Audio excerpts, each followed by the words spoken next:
welcome our YouTube channel study P entertainment. स्वागत है आपका अपने स्टडी पी चैनल पर। आज नवरात्रि का 9वां दिन है, सबको बधाई। तो आज हम लोग EVS content not pedagogy, EVS content हम लोगों ने सीरीज 1 देखा, ईवीएस कंटेंट सीरीज 1 देखा। आज हम लोग देखेंगे EVS content series 2। EVS content series 2 विषय वस्तु जो कंटेंट से रिलेटेड जो सवाल आएंगे, मैंने बताया आपको कि 30 क्वेश्चंस 1 to 5 जो पर्यावरण अध्ययन में क्वेश्चंस आएंगे, 30 क्वेश्चंस में 15 पेडागोजी से। तो पेडागोजी का सीरीज 1 2 3 4 हो चुका है।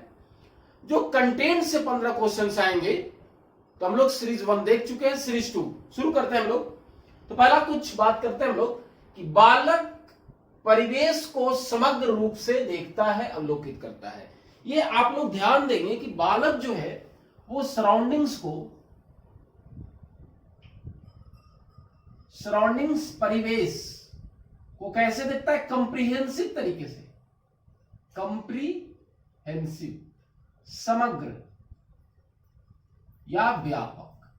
ये ध्यान दीजिएगा, ऐसा नहीं है कि बालक पेड़ देखता है तो पेड़ के केवल एक पत्ते को देखता है या तना को देखता है, वो कंप्रीहेंसिव तरीके से देखता है। चलिए, बाल केंद्रित, चाइल्ड सेंटर अप्रोच। बाल केंद्रित का मैं इसलिए बता दूं कि बहुत सवाल पूछा जाता है इससे। कह रहा है कि स्वयं से खोज करके ज्ञान प्राप्त करते हैं।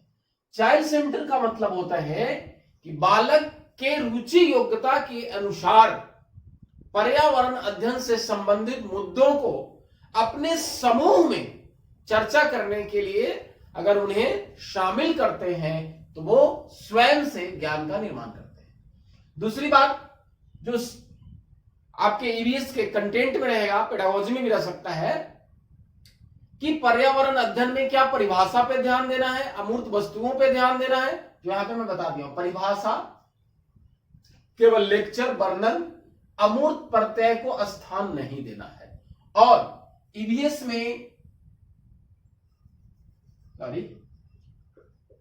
में ये सारे बातों को, परिभाषा को, वर्णन को, अमूर्त प्रत्यय, ये जो बात है अब्स्ट्रैक्ट कंसेप्ट को स्थान नहीं दिया गया है, खास करके पर्यावरण अध्ययन के रूप में। एक बात और है, ज्ञान सृजन, knowledge creation. What do you mean by knowledge creation या क्रिएशन ऑफ नॉलेज? क्या कर रहा है कि ज्ञान सृजन तभी होगा जब क्रियात्मक रूप से, एक्टिविटी बेस्ड, ये सवाल बहुत पूछा जाता है, क्रियात्मक रूप से उसे शामिल करेंगे तो उसका ज्ञान का सृजन होगा। तो चलिए, कुछ मैंने बता दिया कि बहुत सवाल इससे पूछे जाते हैं। अब हम लोग कंटेंट की बात करेंगे, विषय वस्तु की बात करेंगे। तो चलिए, ये हम लोग टॉपिक का नाम है गोइंग टू स्कूल, चलो चले स्कूल।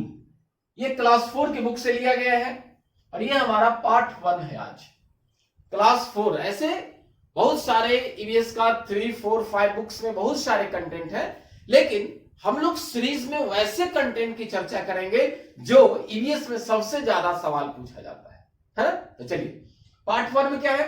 तो सबसे पहली बात है असम। अब जानते हैं असम जो राज्य है वहां पे सबसे अधिक बारिश होता है, सबसे अधिक बारिश होता है। सबसे पहला सवाल आ गया कि सबसे ज्यादा बारिश कहां होगा? तो असम में।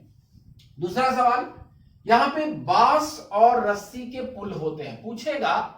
जो मैंने कहा था कि ट्रैवल, यात्रा, आने जाने का से जो सवाल पूछा जाता है, तो बहुत सवाल पूछा जाता है कि असम में जो आने जाने का कम्युनिकेशन के लिए इस्तेमाल करते हैं, वो पुल जो होता है कैसे बना होता है? बांस का और रस्सी का बना पुल होता है असम में, ध्यान दीजिएगा। दूसरा, लद्दाख, ये भी बहुत सवाल पूछा जाता है, सीटीट में बहुत ज्यादा एरिया से पूछा जाता है। इसमें क्या पूछा जाता है कि ट्रॉली क्या होता है? तो लकड़ी का बना होता है। ट्रॉली जो है क्या होता है? लकड़ी का बना होता है। इसलिए क्या करते हैं इसे? ये भी ट्रैवल, यात्रा, आवागमन में प्रयोग होता है। देखिए, नदी के पार जाती हुई लोहे की रस्सी दोनों तरफ पेड़ों या पत्थरों से बंधी हुई होती है। जो पुल होता है, ऐसे पुल है ना, तो दोनों तरफ पत्थरों और पेड़ों या पत्थरों से पुल बना होता है। तो क्या हुआ, लद्दाख में ट्रॉली जो है एक लकड़ी का बना होता है, नदी के पे पुल बना होता है जिससे आने जाने में इस्तेमाल करते हैं। ये सवाल आपसे पूछा जाएगा। तो ट्रॉली पुली की मदद से, अब देखिए यहां पे ट्रॉली जो पुली की मदद से रस्सी पर सरकती है। जिस प्रकार से कुएं में पानी निकालते हैं बाल्टी से, तो एक कुल्ली लगा रहता है, आप देखे होंगे, वो सरकती है। तो ये सवाल असम से, लद्दाख से बहुत सवाल पूछा जाएगा ट्रॉली से रिलेटेड, ये बहुत याद रखिएगा, इसे समझिएगा इसको। अब हम चलते हैं, एक नाम है बल्लम। ये बल्लम जो है, यहां भी केरल में, अभी पहले हम लोग जितना भी बात कर रहे हैं ये सब यात्रा से रिलेटेड बात कर रहे हैं कि कैसे आने जाने में कौन सा राज्य में कैसे ज्यादा इस्तेमाल होता है, जो सीटेट में पूछा जाता है। बल्लम ये केरल के लिए, देखिए क्या है, लकड़ी की बनी छोटी सी नाव होती है, बोट।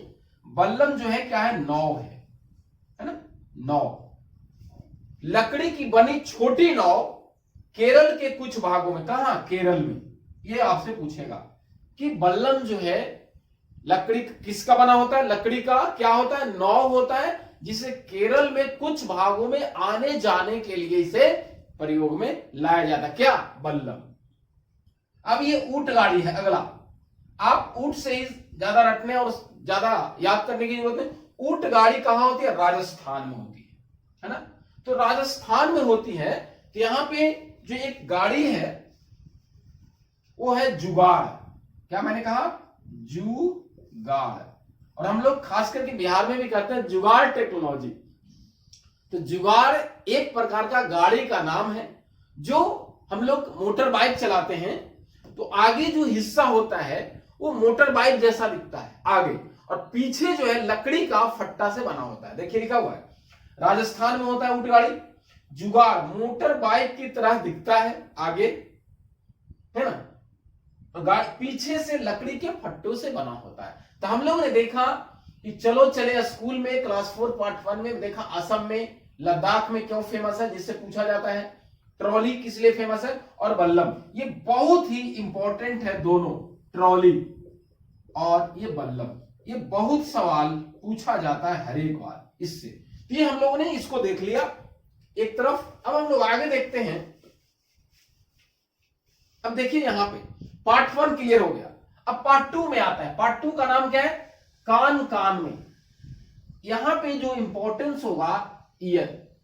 यहां पे मैंने हम लोग ने चर्चा किया कि यात्रा के लिए कैसे इस्तेमाल करते हैं। यहां पे थोड़ा सा देखेंगे, जो हमारा कान है ये क्या है, बाहर तरफ दिख रहा है ये, तो इसी पे चर्चा करेंगे। जो सवाल पूछा जाता है कि वैसे जानवर जिनके कान बाहर दिखते हैं और जिनके बाहर नहीं दिखते हैं, तो ध्यान दीजिएगा, जिनके बाहर कान होते हैं, जैसे हम लोगों का है ह्यूमन बीइंग का, ये जो है क्या होता है, इनके शरीर पे बाल होगा। ह्यूमन बीइंग्स के शरीर पे बाल होता है, जैसे ये हमारा हेयर है, बाल होता है। तो क्या मैंने कहा, रटने की जरूरत नहीं है।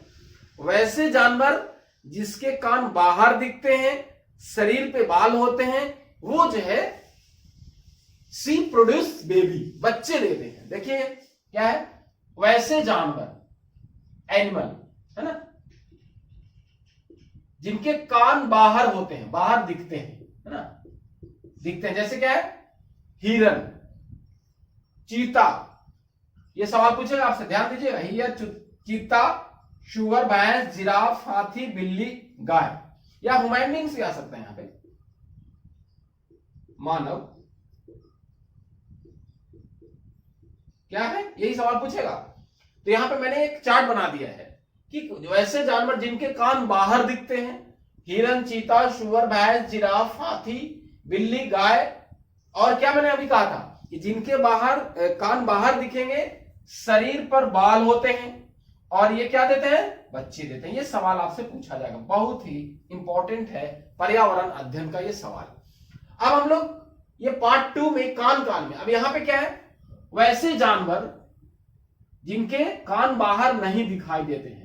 कान होते हैं, ऐसा नहीं कि कान नहीं होते हैं, कान होते हैं लेकिन दिखाई नहीं देते हैं बाहर रूप से। वो कौन कौन सारे जानवर है, मेढक, फ्रॉग, चिड़िया, बर्ड्स, बतख, डक, उसके बाद मछली, फिश, चींटी, सांप, कौवा, छिपकली, मगरमच्छ, गौरैया। ये ऐसे जानवर हैं, पक्षी हैं जो जिनके कान बाहर आसानी रूप से दिखाई नहीं देते हैं।